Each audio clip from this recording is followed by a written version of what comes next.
back to the layout. Tonight we're doing something a little different. We're going to old school. I'm going to doing the selfie mode on the camcorder, and we're talking about some of the services available out there on the internet for you. And one guy that I've been with particularly for a long time in terms of getting things done for my trains has been Mark Preisler. Sometimes I pronounce his last name wrong, and I apologize if I do, but the guy is just awesome. He's a great guy. Just to kind of to give you an example of what kind of character you're dealing with this guy is when I first met him up in Milwaukee, he took off his hat to introduce himself.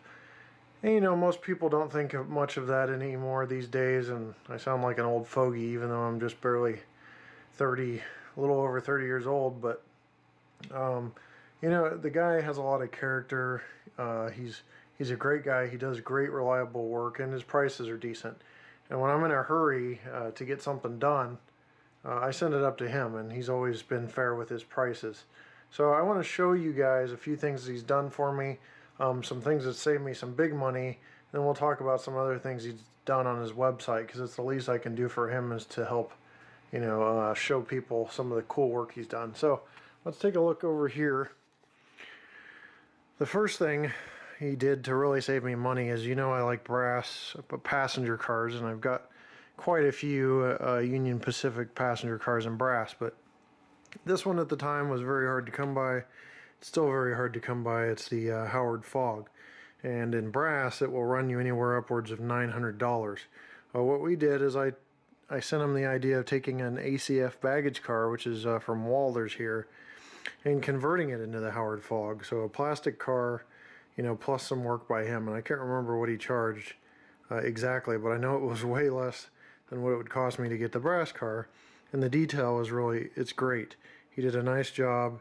He added the actual vent there, and I've showed this car before one time in a video, but even Union Pacific, how the writing goes from the car to the vent was done correctly. He added this vent here to the left of the door.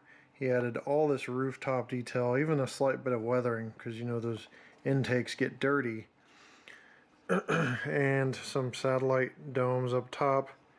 Just a real great job, and then sealed it off. So there wasn't much that had to be done on this end, but I remember he really saved some cost here. And just the attention to detail he does, like putting that little bit of foam in there to protect the car, because now it's got some three-dimensional detail coming out from the side of the car, really helps. You know, he had to actually cover that window up, as is done on the prototype, but overall, then adding the actual foam here as well to protect this car, he saved me a lot of money on that. Now there's some other cars as well that have not been produced in brass, or produced in brass and impossible to find, and those were Lynn Nystrom, which was not produced. That was just renamed, and he renamed that for me. So he does custom services. He just does great job on the customer service, and then he also does just decaling, you know, jobs that I don't have time to decal. I know how to decal, I've done it, I did an instructional video on it, but sometimes I just don't have time to decal. The latest run of Walthers cars has a whole bunch of numbers that haven't been put on, and I was thinking about sending them all to have him decal, because he's got good prices, and then I don't have to worry about it.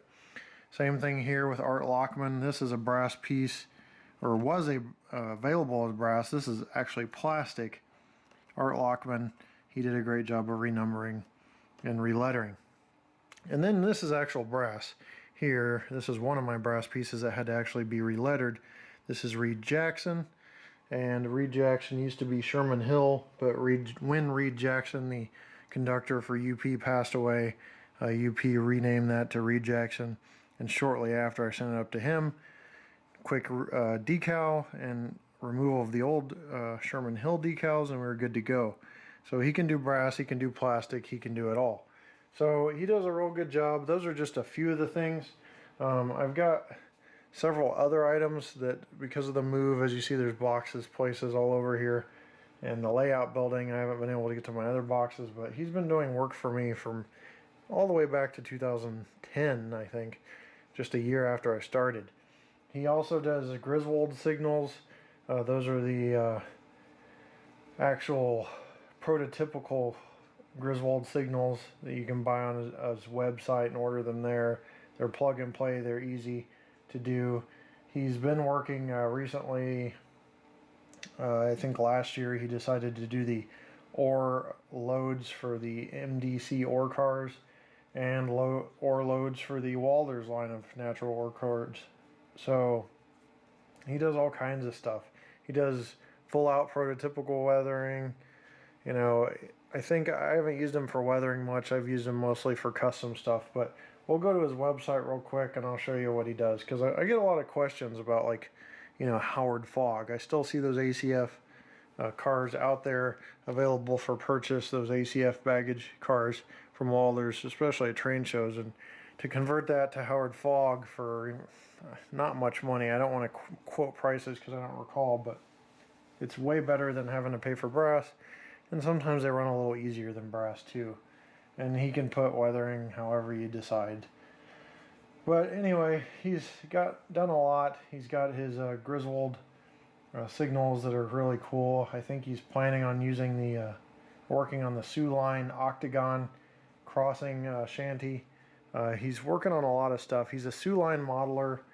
He just amazing work from this guy. So let's go to his website real quick. I'll do a desktop interface showing you his website, and then we'll wrap up just this quick video on Mark, because I really wanted to do a dedicated video on some of the cool stuff he does. I mean, he's been a modeler since the mid-70s, so he knows what he's doing, and he's started a business and he loves the hobby, and he also does DCC installs. It's the other thing I forgot to tell you. When I was in a hurry to get the sound car reviewed from Tsunami, that was one of the most recent projects he did, where he reviewed the sound car. Or not reviewed the sound car, but installed the sound car decoder and all the other stuff. So the guy, I mean, he knows what he's doing in terms of that, from decoder installs. The sound car needed extra work because we had to add trucks that had electrical pickup, wire all that up. You know, sometimes when the price is reasonable, I say, what the heck, let me ship it off, and it's off my plate. Like, I don't have already enough on my plate already building this fairly large layout. So, you know, everybody has stuff they need to do. Some people take pride in doing it themselves. I get that, and I would too if I had more time. But I know how to install DCC, I know how to do the decals, but sometimes it's just better when the price is right to ship it off and not have to worry about it, and bam, it comes back in a few weeks and it's done. So anyway, on to his website. Thanks for watching. We'll be back with more reviews, more updates on the layout. You know, the layout is not progressing as fast as I'd like, because right now I'm in the process of acquiring shelves. I want to get all my rolling stock and locomotives put on 2 or 3 shelves.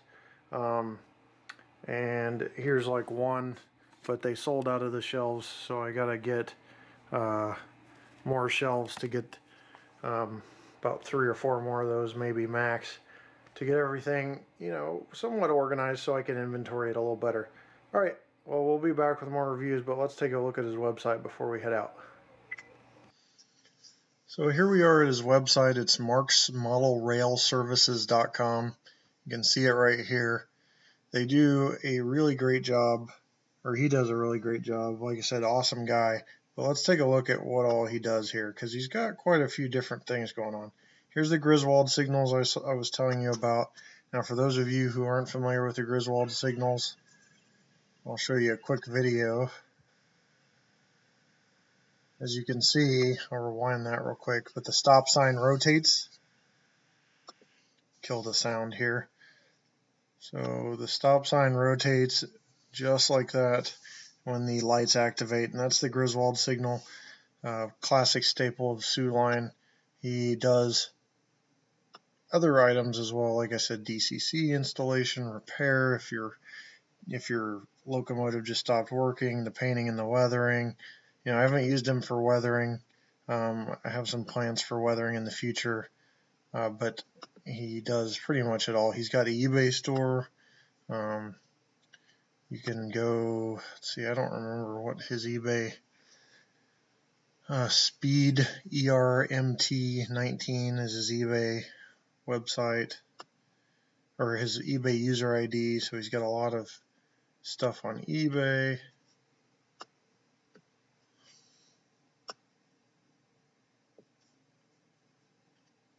Going back here a couple pages, he has a great layout, so you know that obviously he's a talented modeler. Matter of fact, this video right here, it's real quick. You can put it in that ID in, it'll show you his whole layout, and it's got quite a bit of attention, almost 700,000 views from a news story that was done over there in Wisconsin. And he even has like estate services where he can clean up people's estates. I mean, he does it all, and he's really motivated by the hobby, and I'm really happy to see such a nice guy being able to, find a way to provide great services for the hobby, and in exchange for, possibly make a living off of it. That's great for him. So a lot of custom work, custom built stuff here. Sometimes I shoot ideas to him and he tells me, oh yeah, let's go for it. And sometimes I realize it was too ambitious, but he's usually never the one to turn something down on ideas. So just an awesome guy overall. Well, that's a look at his website. I thought it was pretty cool. I hope you guys enjoyed it. One thing before I go is I'm going to flash a couple pictures at the end of this video of the UP water tenders that he did for me. He did 2 auxiliary water tenders. The UP water tenders have not been produced by anyone correctly, especially when I had these done back in 2011, maybe 10. But I want to show you a picture of what he did. He took the Overland Models ones, he added the decals and flags, and I specifically told him I want 3-dimensional flags because that's how it is on the actual UP auxiliary tenders on the Steam program.